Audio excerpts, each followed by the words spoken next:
We're looking at LUTH workers' strike. We're joined now by General Secretary Association of Resident Doctors, LUTH branch, Olawale Oba, and also joining us is Health Sector Trustee Adegoke Monsuru. It's good to have you, gentlemen. Good morning. It's not the first time you're going on strike. Every now and again, way back as 2014, even before that. But for some reason, it fizzles out, and then you're back, you know, at square one. Why has it been difficult for you to be able to sustainably ensure that whatever your grievances are, that the hospital authorities, LUTH authorities, actually meet you, even if halfway? Let's start with you, Dr. Oba. Thank you very much to join you on this program. The resident doctors in LUTH and the other health workers, for some time now, we have also decided that going on strike is not actually in the best interest of Nigerians and not in the best interest of health workers as well, because it has its own impact.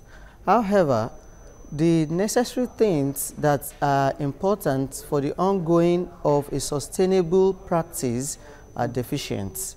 Vis-a-vis the issues presently right now in LUTH, we have a lot of decadence in terms of our ICU, for instance, is not in the very best shape of ICU that can be accredited to a teaching hospital. ICU that does not have a functional ventilator. The only one that is being used now is under functioning. And again, there are other issues. Again, is the issue of no functional ECG at emergency points. You know, if a patient comes to the hospital now and has some cardiac problems, how would you diagnose it at points of need? So, are you saying there's none presently? We are talking right now, no ECG in accident and emergency. Ideally, for a hospital like LUTH, what's the number of ECG you're supposed to have? Well, functional stations like accident and emergency should have one. Okay. Centers or wards that are used by medical physicians like the cardiologist should have one. In fact, in every standard hospital, every station should have an ECG. ECG is something that is cheap. A functional ECG one, for instance, could cost as low as 250,000 naira.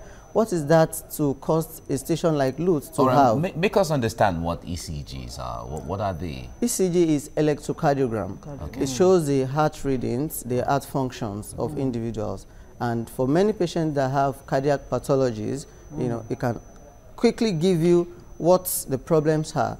And patients that will require what we call, for instance, convulsion, to have AED, AED, automatic defibrillation. You know, ECG can tell you, okay, this patient requires AED, requires shock. If you don't have ECG, you cannot tell a patient that will require shock or not, and you cannot be shocking everybody.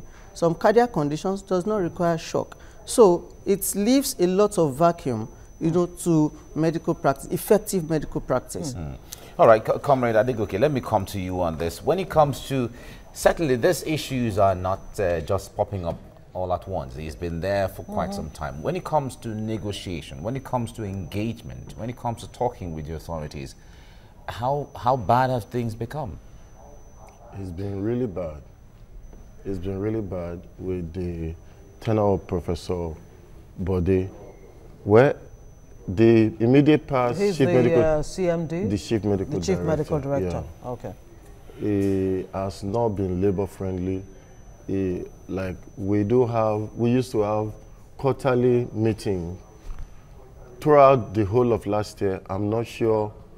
I'm not in the branch executive. I'm in the national health sector of my union, and they give reports that they've not been having meetings, and I try to make move, because part of the negotiation process is if locally things are not working, you get in touch with Ministry of Labor and Employment.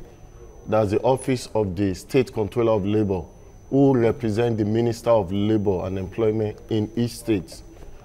That office has done everything to invite the Chief Medical Director for meeting. He has turned down all the invitations. I'm part of the State Council of TUC, that's the State Executive of TUC. TUC wrote to LUTH management for meeting. Management turned down the meeting. Of course, TUC is a trade union. Yeah, that's the labor Congress. center. We have two labor centers, NLC and TUC. And NSC, State Council and TUC have met over what is happening in LUTH. And TUC was delegated to write. And they wrote. The response is that there is no problem in LUTH. Exactly. That seems to be the thinking of the CMD, the Chief Medical Director, Professor Chris Bode. He's saying that since under this administration that you have this no work, no pay policy, that it seems to be working. Doctors are now showing up at work. Nurses, not many people seem to be complaining. Now, the people who are actually going on strike or calling for this strike are the ones who have been laid off for one indiscipline or the other. It's a pity that is not being sincere. Nobody is on strike, even as we speak. Nobody is on strike. Okay. We only had a protest. You're agitating. Exactly. And one of the fundamental reasons the workers are agitating, even right from his appointment, there are a lot of question marks about the appointment. There were two adverts. The first advert stated the requirement based on public service rule. But suddenly, things somersaulted and another advert came out. And rules changed. We all know that... Are you talking about the age limit, exactly. Public service? Exactly. Has he really spent 35 years in public service? Well, there are... According to your organization? According to public service rule, it is either 60 years or 35 years in service, whichever comes first. You see, there is a committee set up under the immediate past Minister of Health. And that committee's report has to do with batteries of complaints, petitions on tenure appointment. The position is actually tenure appointment. What is the situation now? Because we need to be as, it's maximize a the time pity we have. at the Ministry of Health too is not helping matter. There are a number of issues with tenure appointment. I think similar challenge took place at the Neuropsychiatric Hospital Yaba. That was 2015.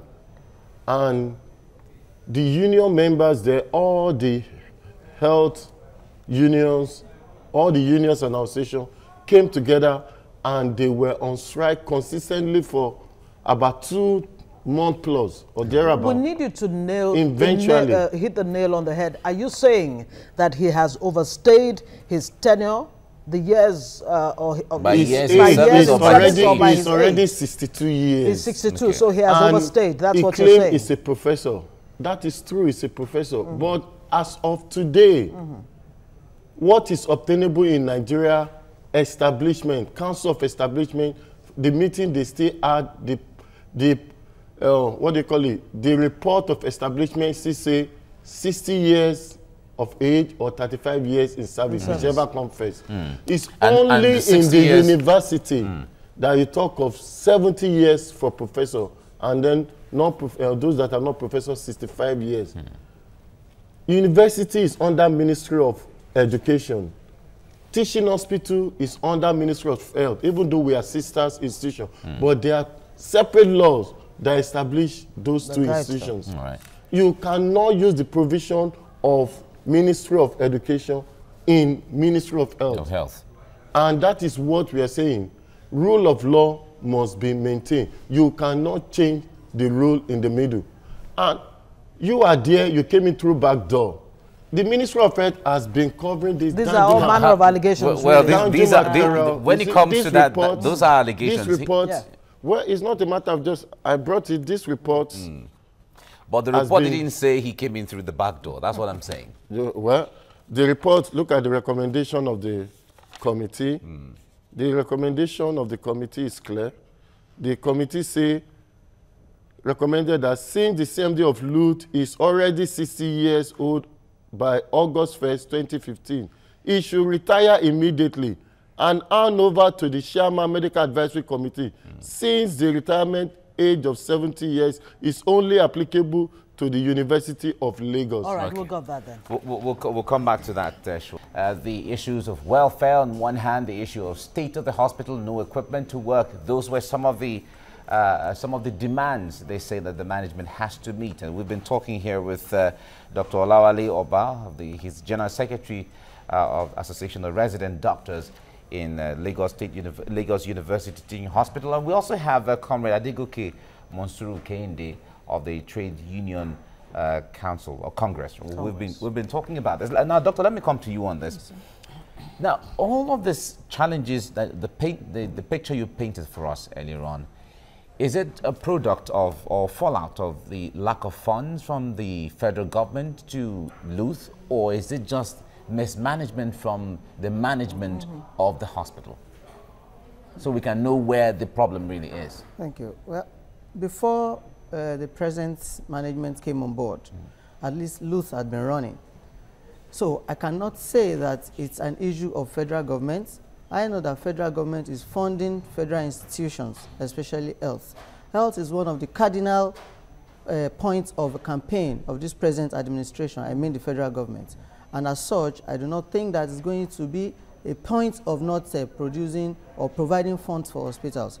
However, the issue of non-availabilities of some of the facilities we're having right now in LUTH, it's a product of period of decadence, of lack of maintenance culture, and then not paying adequate attention to issues, despite regular and sustained memo being written by different departments and units to tell the management that, Chief, certain things are happening and they are wrong, certain things are going down. As we're speaking right now, the dialysis center in LUTH is shut down. No dialysis is functioning in LUTH right now, and it's a pity that any Nigerian who deserve renal dialysis, for instance, or hemodialysis, is not going to have this done in LUTH. How true is it that that has been shut down for like a year now? Because we work in LUTH, I've had cause to refer patients with the permission of the management that we need to refer patients for dialysis, you know, and then... How many dialysis machines do you have at LUTH? Prior to this time, yes, I'm aware that about 5 to 7 dialysis machines working, you know, until this present moment that none is working and the place is shut down. So we have to refer patients on several occasions to facilities like LUTH or places, other private facilities where dialysis can be, you know, achieved. And these are expensive things. Some patients may require as much as 3 sessions per week to live on. So it's becoming very, very unbearable on the health of poor Nigerians. And you and I know recently, or in the recent past, that even the Minister of Health came out to say that any poor Nigerian should go to any public hospitals to access free health. How free are these, you know, health we are talking about really? You know, because again in LUTH, we know that when our regular accident and emergency is filled, because that place is actually constrained right now, lack of adequate beds. So when the place is filled, we have a place called spillover. Spillover is meant to attend to other emergencies when the regular emergency is filled up, which we regularly have. And spillover emergency, you cannot be there without deposit of 50,000 naira for an average Nigerian. How is that possible? I'm not sure I can actually afford that myself. So and of course, LUTH is a public institution. It's a public institution. There's the issue of, and that place was donated by Skybank to LUTH. And yet they are making so much money from it. It was donated. It's not supposed to be. It used to be, that 50,000 used to be for 72 hours. That's 3 days. But since this current management came, it's 50,000 for 24 hours. I don't know who will be able to afford that in the current situation in this country. Now, we do hear there talks about privatizing this institution. How true is that? And what's your reaction to that? Well, a number of privatization is going on. And like what they call PPP, public-private partnership. Yes. One of the ones we've been crying against is the presence of PathCare, a South African laboratory inside LUTH. If you are talking about PPP, there are models. But what we have seen is 4 Ps, personal, public-private partnership. And that personal factor is the most important factor. The more you look, the less you see. Compare how much patients pay in that place to what they pay in public lab. I mean, public-owned lab. Yes. You can't compare. Okay. It's like dead to sleep. Let's still stay with you, Dr. Oba. You were talking, you're trying to paint a picture of the parlor state of equipment at the LUTH. Talk to us about the ultrascan, because when I was reading this up, I discovered that pregnant women, HIV patients, and so many other patients have to line up for long hours to use the ultrascan, ultrasound machine that you have at the hospital. Talk to us about that more. Well, Lagos University Teaching Hospital, it's a teaching hospital where residency training goes on. And residency training program is meant to produce specialists in different aspects of medicine. In radio diagnosis is one of the departments in LUTH, and that is the area where ultrasound is being done majorly, because that is one of their core, you know. So in radio diagnosis presently, there is one functional ultrasound scan machine. And this ultrasound scan machine is the same that patients that are coming from emergency, patients that are even coming from the same spillover where things are substantially high, patients that are coming from wards. LUTH has 4 blocks. Each of the block has 4 floors, and then you can number of beds on each of the floor. And then these 28. All these patients, if any one of them requires ultrasound scan, the whole depends on this machine. So it becomes very, very difficult, even for residents in that department, 1, to learn adequately, 2, to function, to provide services. And then it's also a burden, enormous burden on the patient that requires these services. So it is, I just can't imagine. Well, there's a lot of concern here. When you talk about ultrasound machines are not working, dialysis machines are not working. So what is really working in the hospital? Is there any area you can point to say, okay, this is the only area that has been functioning really well? Can you paint us, is there anywhere that you feel the hospital is functioning? Because it looks like the entire hospital is shut down. Yes, the workers in LUTH, the health workers in LUTH, are striving to make LUTH work. You know, part of this is when doctors, even nurses, other health workers could be buying things for patients, contributing money for patients. Some patients are in hospital, cannot pay their bills. Sometimes you will give them money to, you know, so I cannot just imagine it. Believe me, it is unbelievable. So I don't want to looks like that is not. It looks like that is not even a hospital anymore. Well, let's say maybe the laboratory is working better than it used to work.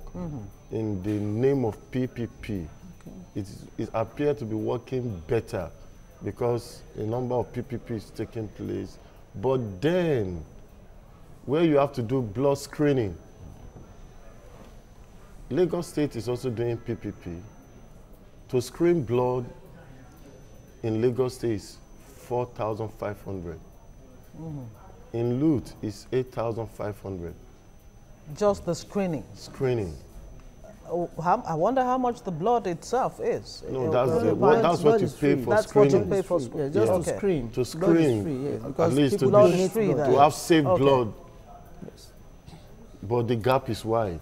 Now, this is LUTH is a 55-year-old institution. Okay. It's a 55-year-old institution. I wonder what the way forward would be for a hospital, the kind of, picture that you've painted about this hospital. What exactly is the hospital management doing in terms of its response to your agitations and all of that? Are you saying they're just folding their arms? They have refused to sit down with leaders of workers. They have refused to sit down. And when you have a recalcitrant leader, definitely peace cannot be guaranteed. And you cannot have atmosphere, a good atmosphere for negotiation. At least, as a leader, I'm not a local leader. I'm a leader at national level. And I'm also a leader at the state level. I have done my part by informing the state controller of labor, who invited the union leaders, invited the management. The union leaders were there. The management did not show up.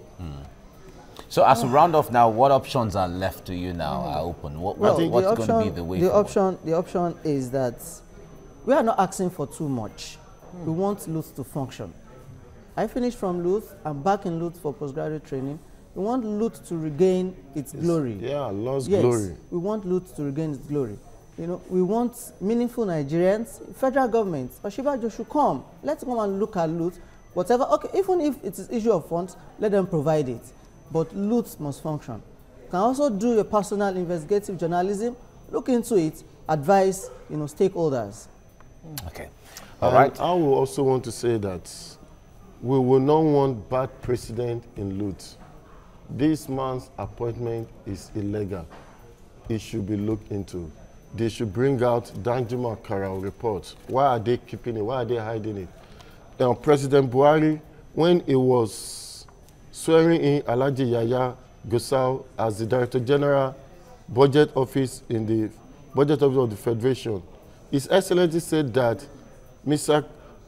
Gusau's appointment as DG of the Budget Office is with effect from August 18, 2015 and is for a term of 4 years, renewable for another 4 years unless he attained the retirement age of 60 or complete 35 years of pensionable service.